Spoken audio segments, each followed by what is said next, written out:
What? Checkers 2. Oh my gosh. It's going to be live, but it's going to take a second because the audio, like we're a few seconds behind them. 10. Just tell me what to do. 9, 8, I don't. 7. You can't. I don't know what to. 6. What happens at 0? I don't know what to 5, 4. It's like the movie Speed with people. Clark Gable. There's something on the bus. We start from the top, right? All right, here we go. 1, 2, 3, 4. Sorry.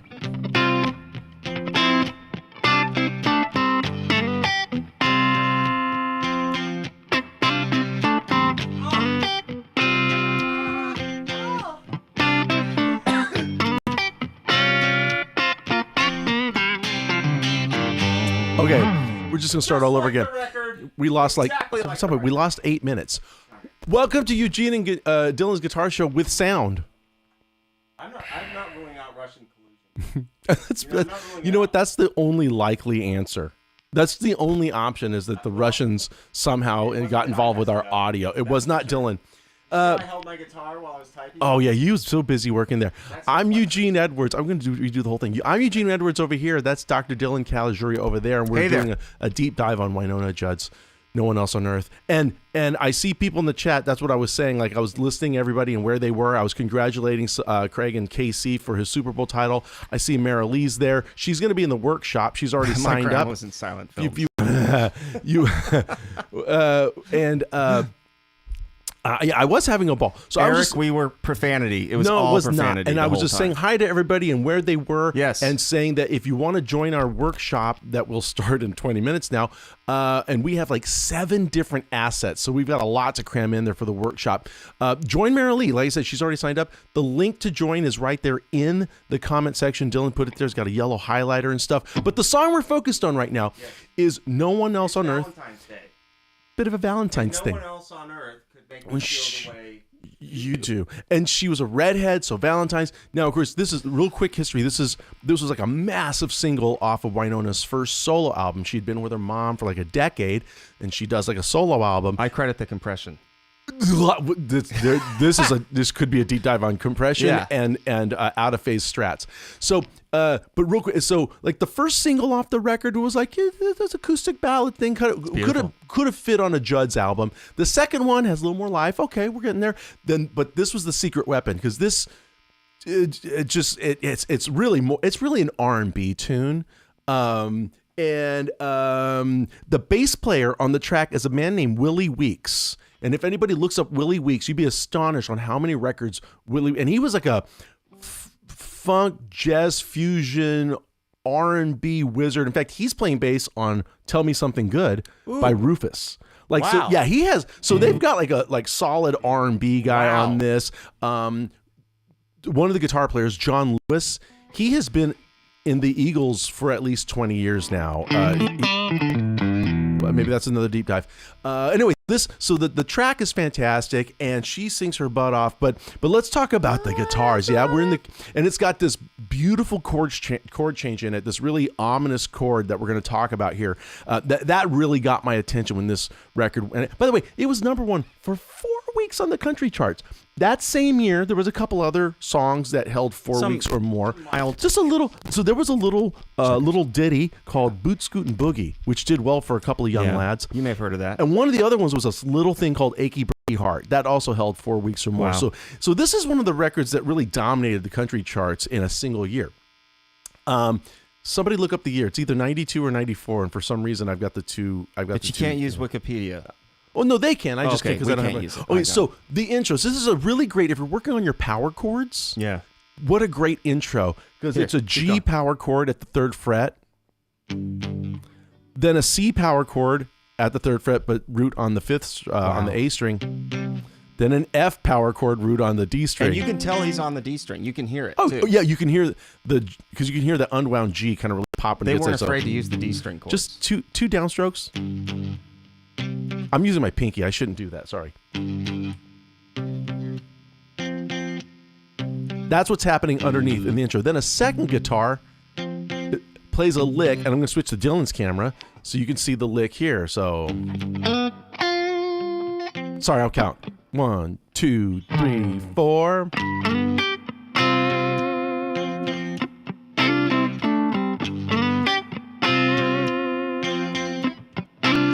then we're in. Now, that lick that comes in, it's really beautiful. a little bit of a cage system going on here, right? Because we could.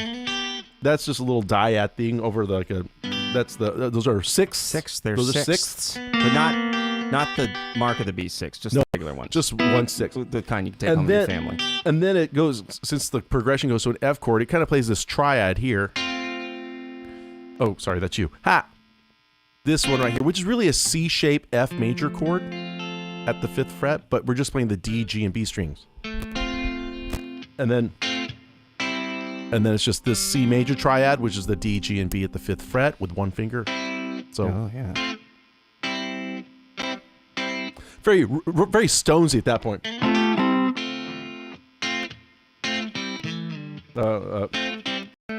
I think, yeah, that's what it is. 7th fret, D and G, sliding back down. So we just did that a couple times, and now you have a main motif. Now, in the verse, it's kind of just grooving, just kind of doing this 1 chord, 4 chord, fat 7 move.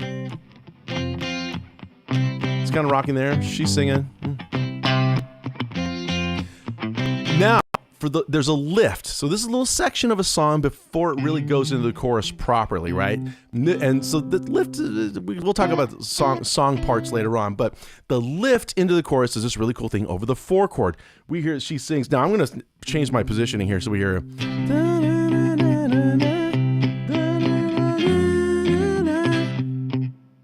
Keep thumping the C as a bass line. Nope. Oh, wow. All over the internet. Chord websites show it going to an F or F sus right there. Couldn't be wronger. I don't think it is, yeah. If their names were wrongchord.wrongcom. Wow. Yeah. So what is the bass holds the C in the root. Okay. And the chords pretty much just go up half a step. So here's a C major.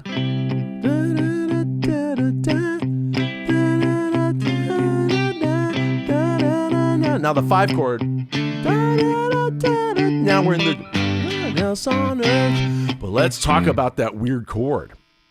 So, you hear a guitar in this position, E-shaped C major at the 8th fret, and he's really just playing the middle strings, and the A, D, and G strings go up 1 fret together. Ooh. And then you hear 8th make you want fret to race B a bowl, string. kind of. Do a what? Race a bowl, like go to a bowl race. Yes.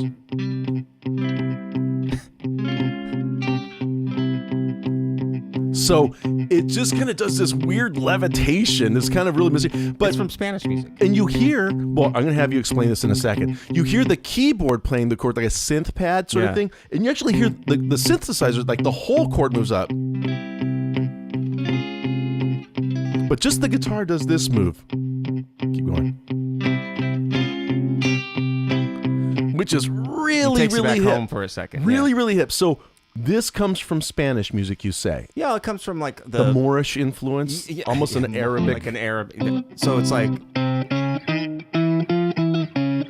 What scale would that be? This would be the harmonic minor scale. Look up the harmonic minor scale. See if you can figure out what this has to do with one of the biggest country hits of the early 90s. We did a whole show on that in the Fender Play show a long time ago that did really well. It was like the scariest sound in the world. Oh yeah, that was a really popular episode. Well, we did it for Halloween. We did it for that's right, because it is. I think Nikki Stevens was our guest. By the way, you're right. Sean Brisbane came in late. Sean, if you go back, just start at about 8 minutes into the show. Yeah, Sean, just don't go back all the way. Just don't go back all the way. There's something wrong with the receiver here. All right, now the solo. So it does that, and then it goes to the chorus, which has this little move here, which reminds me of "Get Back" by the Beatles, but it's in G. So it's no one else on earth. Da, da, da, da. So it's G, C, and F. Goes with 4 chord now. Right? Yeah. Very, very Get Back. I it's think literally of this. called a backdoor turnaround too. So and you talked about that just recently. Get back to the back door. Don't come in the front door. So my brain has, if we're in the key of G, C is the 4 of our key, right? And then when I always think of like if we go to F natural, like G, F, A, B, C. I think of it as the 4 of 4, but I know that's not really proper music terminology. Yeah, flat 7. it's also the flat 7 of G, and it's the 5 of 4. If you think about it as the context of because you think about it not moving now this you way, just upset. but moving that way. Well, 4 is the 5 of it. Exactly. They're compensatory intervals. So, another way you do F. So it reminds me of Get Back. It's just got a nice little spice to it, right? Oh, and then so that does that one more time. So we read no Sunday. Now, flat 6, flat 7 to the 1. So talk about that, please. So we call that. Some people call it a Disney turnaround. In classical music, it was really famous for using 7th chords to do it, and the way they would resolve the inner voices. So if we're in the key of G, what that slick move right there is E flat, then F, then G. So it moves up a whole step, but going to that flat 6 is really dramatic. It's hip. Well, it's like it's pensive because it's like, okay, we're coming from here. Okay, wait a minute. That's a minor third. We're way away from home now. Yeah, how are we going to get to G? Okay, we're in trouble. Well, no, hold on. I think we're going to make it. And it's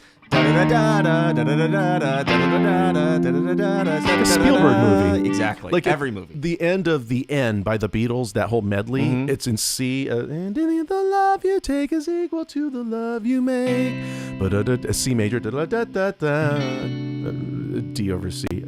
And then E flat. Da, da, da, da, da, da, da.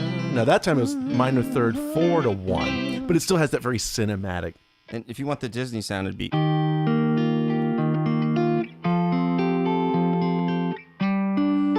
So if I'm a Disney princess, let's just pretend, huh? Okay. And I'm singing this song. That's how that would go. That's Tinkerbell with the stars. The dust and She's stuff. doing the stars. Yeah, there you go. Ding, there ding, you go. Ding.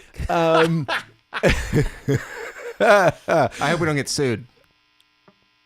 You know, would that be the worst thing? Sued. I actually think it could give us some credibility. I think our troops would rally behind us. They'd have to because I can't afford a lawyer. But you know what? But Mickey Mouse is in public domain now. The gloves are off. Yeah, Mickey. Yeah, Mickey. I got issues. Yeah. Okay? You're going to need tissues. So, anyways, this song is pretty hip. It's like a quasi shuffle through the whole thing because and it's a really strict shuffle. It's not a swung shuffle at all. And the 80s had a ton of like strict shuffling. So if you looked at this, think about a regular shuffle is long, short, long, short. Exactly. Okay. Exactly. This is even like more precise because it's the 80s and it's digital. It's early digital. Well, it has this 90s, very R&B-ish thing. Like another song that has this sort of rhythm would be I bought a toothbrush. Yeah. Tempted by Squeeze has that same kind of It's the consistency though. Like it has this motion going on. And Motown had a lot of shuffles in it, but they'd be like. It's still long, right? It's still long, like short, interspersed with lick ideas and things. This is like driven type of. It's just continuous. That's a good rhythm. What is? Give me the pattern here. What? Count this for me. This is 1 and 2 and. Oh, it's just eighth notes, right? It's like they'll just write eighth notes and say shuffle, but it's really like eighth equals a dotted eighth note and then a 16th note. Exactly. It's not a strict shuffle. That's what I mean. It's a really it's just a shorter shuffle, you know? So it's almost not a shuffle at all. It's like short. People are like, okay, what do you mean? So are we shuffling or are we not shuffling? Are we shuffling at all? Oh, wait. I thought shuffle feel meant that long, short, long. How is there? So that's it. That's the straight shuffle. It's a nuance, Eric. That's the thing. It's a nuance. That's what we're saying. Well, here. So do a swung shuffle. Okay. So feel how it swings. Long, short. Now do a straight shuffle. It's pretty massive, the difference, right? Swung shuffle, you literally have to swing to feel it. But I think to get to Eric's question, why is this a shuffle? Oh, because it shuffles the note aside from its normal position. Nice. There you go. I made that up. I have no idea if that's accurate or not. We're now. I took ginkgo biloba today. We're now doing balderdash. Yeah. everybody wants to use a It's like play 8 straight 8s, but you can't get the timing right. Just call it a straight shuffle. That's it's where bad timing comes in helpful. It's finally where it helps. You know, this is the song for you. So now this has a guitar solo, and I believe John Lewis is the one who plays it. And it's a great name. It is. He spells Lewis oddly, but he's a lot. I've never met. Actually, I think I have met him, but I know a lot of people know him and they love him. Oh. John's a great guy, and a great player, and been around for a long time. And it's basically G minor pentatonic blues. But with some pull off, here at third position, but then he goes all the way up to the 15th fret as well, and he's going back and forth. So he plays the same scale, but he changes octaves in a really, really, constructive way. And he does this move, but to me the high point is this raking bend thing he does. No, sorry, not you, me. So this is my E-shaped G, but all the way up at the 15th fret, but just the top 3 strings. So now I have the G at the 16th fret, B string at 15th, E string at 15th, right? So that's really my map there. And we're going to rake, but then we actually play that top note, and then B string at the, what fret is this? I lost count now. How about 18? 18th. Let's go with 18. We bend up a whole step. So that's the move there. It's got rake, pinch sound. Yeah, it's really, and he's very, very out of phase strat sound too. I should probably. That's that sort of thing. So there's your. Yngwie Malmsteen does this, and it's almost the same thing, but it's not swung and it's not shuffled, and and it's not on a Winona record. Wait a minute. I want to show everybody because there's a lot of please do about the shuffling. Oh yeah. All right. So, shuffling is hard to understand in the beginning. You got a metronome going on. All right. By the way, props. Would you guys like to thank the analog world? Can you hear this? I can. Let me try to do a little. Here we go.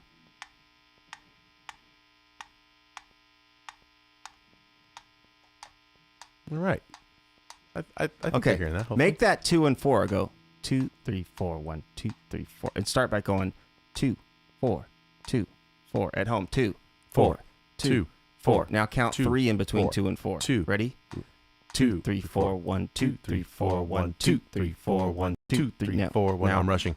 You're going to start on 1. So 2, 3, 4, 1, 2, 3, 4, 1, 2, 3, 4, 1, 2, 3, 4, 1, 2, 3, 4, 1, 2, 3, 4, 1, 2, 3, 4. So this is the way you can start to feel offbeats in the beginning. I can't stop. I see. You'll start to be able to feel the ands. It's not by starting with 8th notes. You can if they come naturally to you. But if not, start with quarter notes and just give yourself 2 and 4 on the metronome. Start by counting 2, 4, 2, 4. Then add the 3 in. 2, 3, 4, 1, 2, 3, 4, 1, 3, 1, 3, 1. And then you remove the 2 and 4 and you can feel offbeats. And I found this out from rocket scientist. No. This is like the way you learn how to play swing.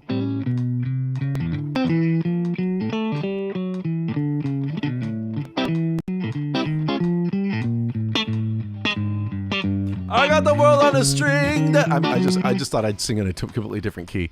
That was my little tribute to Tony Bennett there. This don't work as well on a slant. I'll tell you, if I could feel it. No, I was wondering. You're right. This is you have to have. It's a European metronome. You have to go to the hardware store and get a leveler to make sure. Yeah. So I feel kind of silly to ask this. Anybody have any questions about this song? It's the same, just totally different in a way. In every way. Well, it's beautiful. Yeah. It's poetic. Eric, I'll tell you what. We talk about timing in the workshop. We could talk about shuffles there. Eric, that's a good question. So long, short. I thought shuffle feel. It does. Straight shuffle just means it's not swung. So swung means you actually kind of feel a swinging in it. And then straight shuffle is da, da, da, da, da, da. You don't feel a swing, you feel a pulse. Yeah, he says the metronome was playing a shuffle. It definitely was. The metronome. You hear this in a lot of Al Green stuff. I come to think of it. That kind of that pulsing thing. Yeah. Oh, that's a. Yeah. That has a push.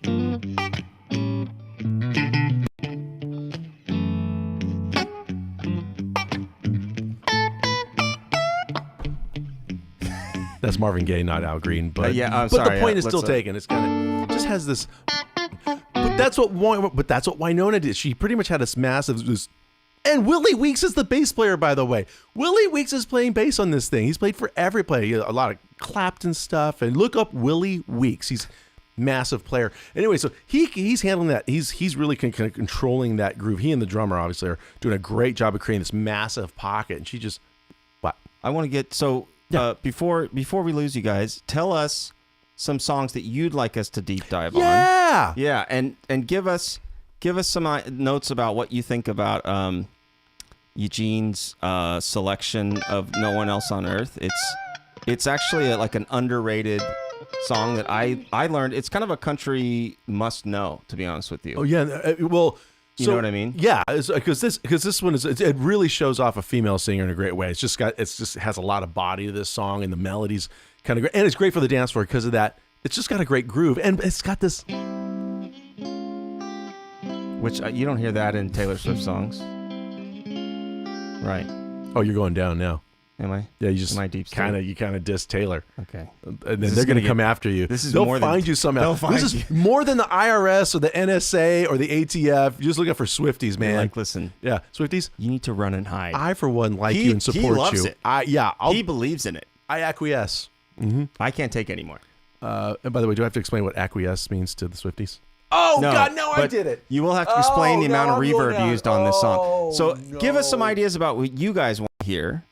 And then check out some other videos that we've done in the past on the harmonic minor scale, as well as What a Fool Believes. Oh, that's a great song. Ooh, man, that would work really well. That's heavy stuff. But we'll talk about the progression of that one. Also, any song with a unique bass feature.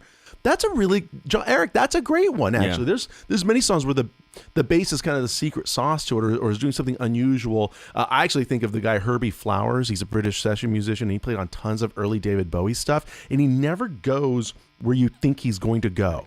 Huh? We gotta go. Oh, we gotta go. Oh, I'm sorry. We have the workshops. Okay, we're gonna get out of here. But thank you for joining us for 8 minutes of technical difficulties. I am not sure there wasn't. Yes. Okay. Great. Keep writing these comments, you guys. We're going to see them. Right. And we'll review this. And I think if you guys can all respond with a G on our way out for the good old G chord. This song's in the key of G. Let's play it on the way out. 2, 3, 4.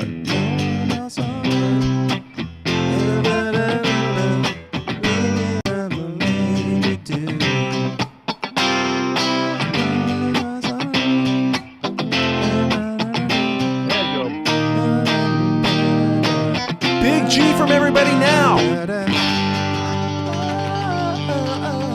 We'll see you next week with a deep dive. Way to go, everybody. We'll see the rest of you in the workshop there. Everyone's waiting. Here we go.